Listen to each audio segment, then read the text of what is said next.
whose topics is number 1? Okay, I put it on the agenda. I wasn't sure if the aviation thing is here. Let me see. Do we have Adita? So basically, Adita opened a PR about some of the initial work he's doing to add part of the VM support. So I want to kind of discuss this because there's no design doc. I kind of want to understand, what's the direction for this, other than what's out there in that particular PR.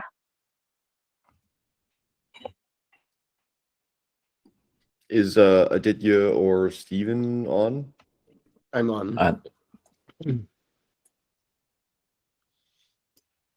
All right, Steven, Okay, so can you speak to Steven, this one? you probably know. I saw you review the code.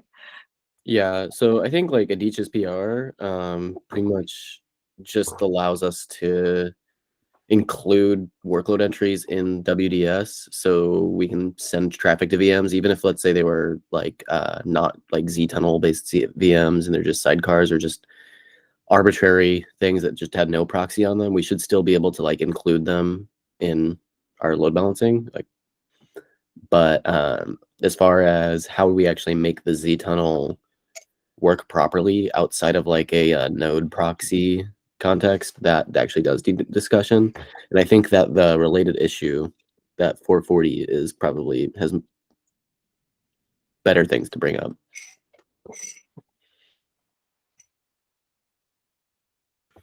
Yeah, I generally agree. I mean, technically supporting workload entry and service entry is not necessarily the same as supporting VMs. They're one use case of workload entry. I think we do need I don't think we need a large design, but just some details about what the direction is, what the gaps are. And this one's about serverless, but I think basically most of the same problems apply to VMs as well. And sidecars as well. Sorry. But today, if you have the proper label on the workload entry, as far as I know, it does route the request to the workload entry without the problem. It's just on the receiving end what you have to handle the request. Today, the Z-tunnels don't know anything about workload entries. So it may route to the IP address if you send to it because it just passes it through, but it definitely wouldn't do HBone or anything. So you don't look at it in the model because the workload entry is treated exactly like other endpoints. I don't think we have a distinguishing between. Well, so that's the issue is we are looking not at endpoints because we have workloads. Oh, we look at the pods. I see what you're saying. Yeah, exactly. Look at the pods. So, like we need to fix that obviously, but that's just how it was implemented. So. Yeah. So does it make sense then to maybe have a design doc to kind of cover this for VM and potentially for serverless? And also, some of us are also using workload entry from OG cluster, which is I kind of want to look at this from a holistic perspective, was just focus on one scenario. Which part, Lynn? There are two parts. One part is fixing. I think that's a bug fix to make sure that PTR, the discovery service, is looking at everything that is necessary. I don't think that's... Which is the details PR, right? Yeah. So that, I agree, that makes sense. But it would be helpful, I think, to know, where we are headed with just the individual PRs on this. Because it's touching a bigger problem than just adding the discovery of workload entry in the workload XPS request, right? Yeah, I agree. The second part is how do you handle VMs, Z-tunnel on VMs, basically. That's I agree, probably needs some design doc. But the first one, I think it's pretty trivial bug fix. I don't think it's intentional, it's just a bug. Okay. That's fair, yeah. So do we have a natural owner for a VM support design doc? That would probably be us. Yeah, that's what I was wondering. Yeah, okay, so Stephen, sorry, I think I talk over you. I think you said you would be interested in some design doc for that. Yeah, I'm working on kind of just trying to force it to work without writing any code. And then, I mean, I've already seen other people make some PRs to fix a few of the issues that we would kind of naturally run into. But I guess like the questions are, how do we want to do interception and install? And we can probably piggyback specifically for VMs and serverless.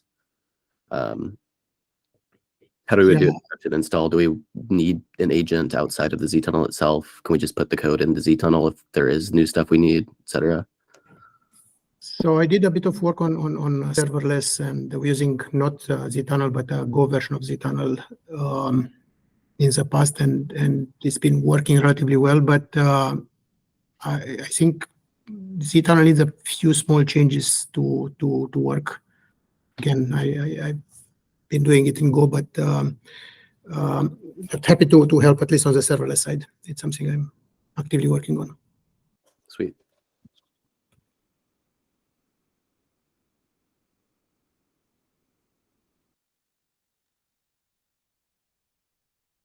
And I would add proxyless, by the way. That's another thing that it's in the same category of things. Proxyless as in Proxyless gRPC? Proxyless, gRPC, Proxyless Istio. Apparently there is a project, I don't know who wrote it, but that supports Proxyless for TCP and HTTP as well. So. Is it like a library? Yeah. Go? Go. Hopefully others will come with other languages as well.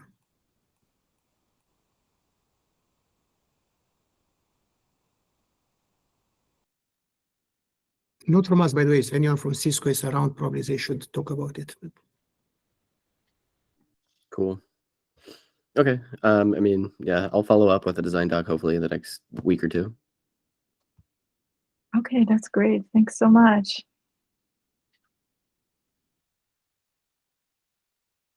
Costin, should we move to your topic then? Yeah, John, do you want to take it, or should I?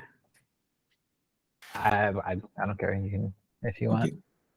So let me get started. The problem I have, I mean, the main concern I have is that in order for Ambient to be on by default as we want, we cannot change behaviors for existing Kubernetes applications. So if you have a Kubernetes application running in a cluster and you deploy Ambient, nothing should change in the Kubernetes application except that you get security and telemetry and whatever ztunnel is doing. There is a class of Kubernetes applications that we found out that actually do break when we have the sidecar, because the requests for a service X, instead of staying local in the cluster where you may have state or you may have all kinds of other things, they suddenly start going cross-region and going to other clusters where they will fail, because the other cluster will not actually have the same state and will not be able to perform the request. And Nate, I believe, added several options in mesh config to deal with those applications as opt-out. So an application that fails when it's spread across clusters will be excluded to some mesh config and the typical process. And that works for today Istio, but with Ambient it will not work, because you don't know when the admin installs Ambient, you will not know what are the applications that are currently running or the user will deploy later if they are in this it's not a very frequent category, but it exists and it breaks users. So my proposal is to change the default in Ambient for cluster or local to be local cluster, as the name implies, and instead use an option, an opt-in to have the request go to multiple clusters. And I'm sure we'll have discussions about how exactly we express this option, that the service is global instead of being local. My initial proposal is to use service import, which is the API defined by the MCS working group and also included by Gamma API and the Gateway API. But there are other options as well. I'm not so concerned about, I'm concerned about the bike sharing on how exactly we express it. My primary concern is the semantic of cluster local by default, so we have on by default Ambient. Nate, you probably know more than I do about this subject. Thanks for taking this on, because the whole topic is very yucky. I just want to say, like, it is a little bit more complicated, because it's not just a matter of it being local or global.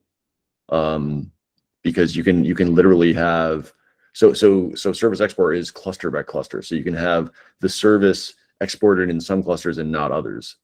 So it's actually really complicated. So if you really want to guarantee that the behavior doesn't change, we actually have to support that kind of, you know, I don't know, hybrid model for lack of a better word, where it's kind of exported in some places and not everywhere. So Nate, I prefer simple things. I'm not. I'm trying to avoid all complicated things because my head hurts. The simple thing is that clustered local default behavior should be clustered local. I agree with that. 100%. I don't think, if anyone disagree with that, please let me know any reason remotely valid that why cluster local will not be cluster local. Now, how we express global, it's completely agree with you. It's a very complicated mess. Well, so there's the thing. Like we actually to maintain current behavior, we'd have to implement cluster set.local as well. Maybe not. I mean, that's an entire debate about really this discussion is about how do you make global services. Well, no, I don't think it's maybe. I think we'd have to, right? Because clients would be changed to use cluster set.local. So if we want to make sure that those applications don't change, we'd have to support it. Oh no, I don't disagree. We need to support clients with cluster local. I mean, that's clearly one solution. The question is, if you want to keep using my service.namespace.clustered.local and to opt in a behavior where it is not local. Yeah. Or if you want to use service entry, for example, you have example.com with a label selector because you want to bring your own domains and it's not cluster set local. So we may need a way to express that some services that are not cluster set local, because that's a different spec that we need to support for the same reason. I mean, it's not, if someone is using cluster set local, we cannot break them when we install Ambient. So it's exactly the same argument that we must be compatible. But to support some of service entry and services with the old behavior, we need some option. And well, I mean, could it really just effectively be some sort of detection mechanism to determine whether it's an MCS environment, right? Like if we detect that there's a service export or import anywhere in the mesh, then we're in MCS mode or something, you know. And you know, I do agree that cluster local, but in Ambient should just be cluster local. We fucked that up in Istio, and we should fix that. So let's focus on one problem at a time. Let's fix the cluster local in as soon as possible, so we don't kind of ship with. And I agree that MCS is probably the right solution. We definitely need to support it for the same reason. Yep. We could have a small label annotation for service or some other kind of quick solution to preserve the current behavior and compatibility for users. Which is what I was doing with those flags. I had like a million different flags that you could kind of enable portions of it and mesh config and all that. But I was thinking to put a label on service for short term. Okay. To unblock people who want to test multi-cluster service and service entry, and start the discussion of what is the proper API, because there is discussion in Gamma and Gateway APIs as well about using cluster set. I mean, MCS, there's discussion about changing MCS. There are all kind of other things that we can improve the API around expressing cluster global. Yeah, I'm tempted to. Well, I guess we can't, right? I was going to say, like in Istio, it was actually a lot easier because we had the endpoints at the proxy, at that sidecar, right? If you've got the endpoints, then the control plane just has to limit what endpoints you see, right? Yes, to implement the cluster local is super easy. I mean, it's basically just PTR, the discovery service for zTunnel and for waypoints.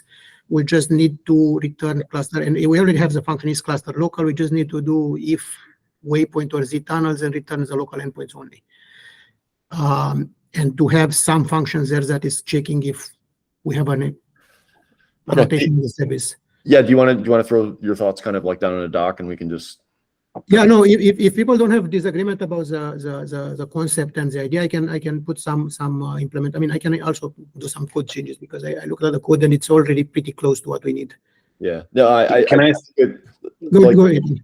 I think I'm going to need some time to just kind of think about the idea a little bit more. So if you could put it out on the doc and I can just comment. You can. I'll add comments to the bug to make sure that we keep it up. And Sounds I good. just want to summarize, so just to make sure I'm on the same page. So there's kind of general agreement that in Ambient, at least, we should fix the cluster local problem. Yeah. And be more like how Kubernetes does it. there's general agreement, at least between Nathan and Costin, that there should be some ability to configure this for customers or users kind of migrating from traditional STO mode to this new mode. Yep. And the next step is for Costin to kind of write up a specific proposal of how to do that configuration. So did I follow that conversation correctly? Just opposite what I said. I'm happy to write a proposal to make cluster local and to do the simple stuff. Is, but the whole bike sharing with MCS and other things, I just want a quick. I can write a proposal for a quick get out of jail card. I mean to get us something, but not the entire full API and how integrate with the REST proposal that other people may. Maybe in your proposal, just note the shape of note that there's more stuff that needs to be absolutely. Like leave it as future work at least. Yes. We don't forget about it. It would be sounds good.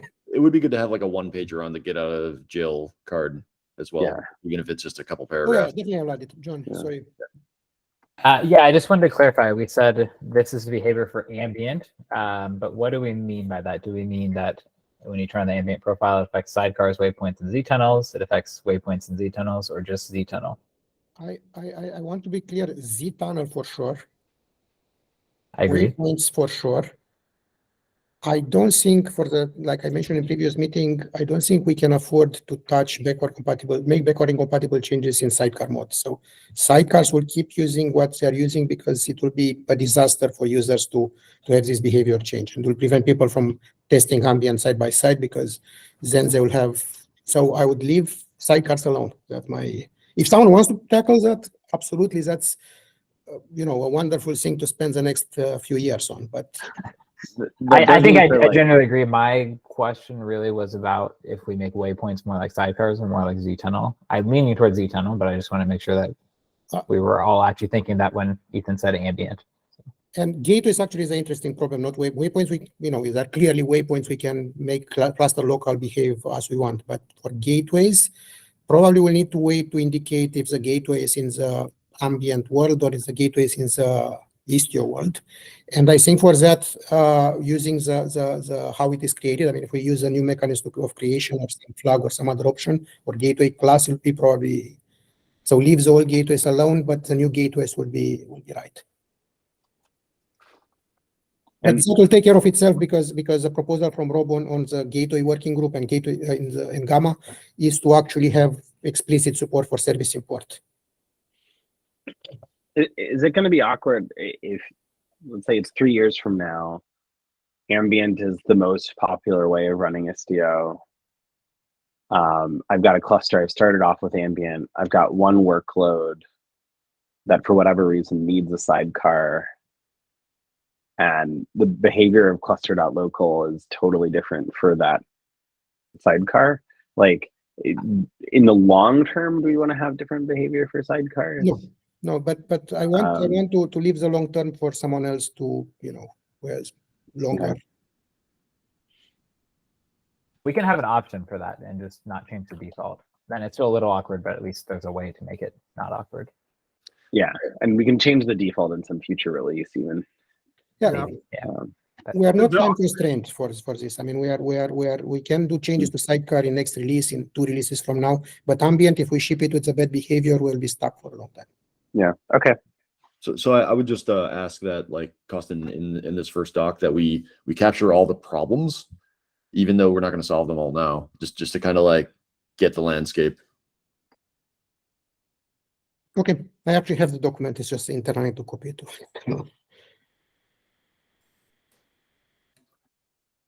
Yeah, I think I just want to plus one on the proposal. I like the idea of having cluster local really means cluster local. And I hope we have consistent behavior for sidecar and ambient. So when people use sidecar, I think it's really important to also make sure the same concept applies. Eventually consistent is the right term. Yeah, I think we need to work on this proposal also for sidecar as well.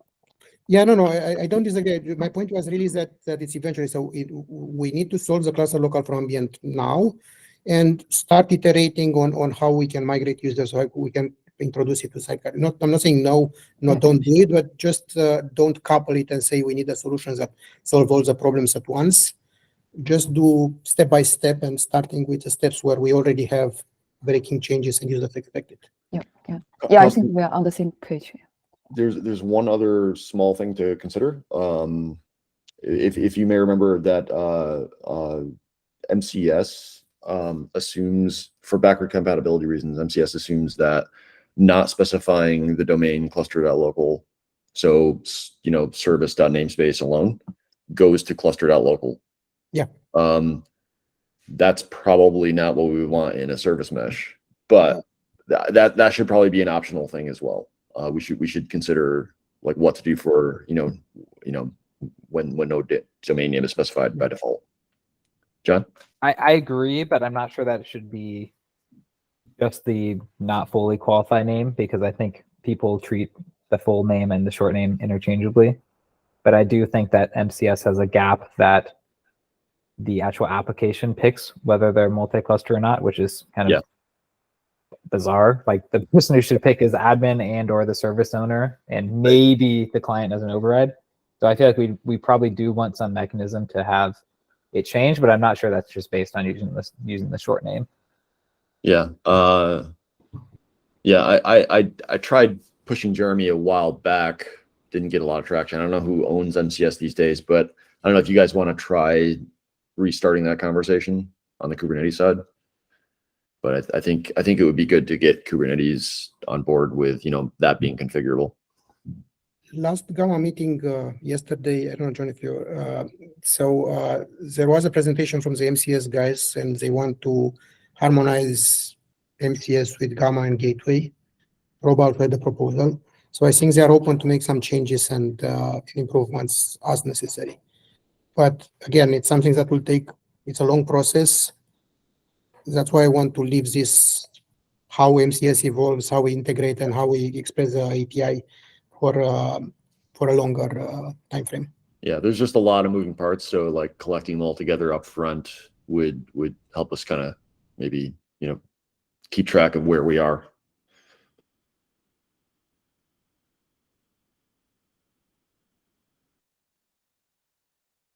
Cool, good topic.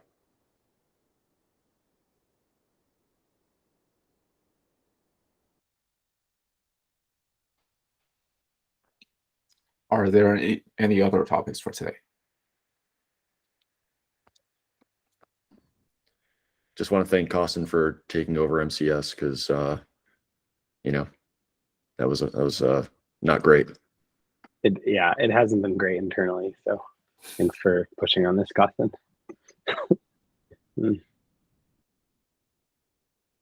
All right, very good. If there's nothing else, then let's adjourn the meeting a bit early. Thank you, everyone. Take care. Yes, later.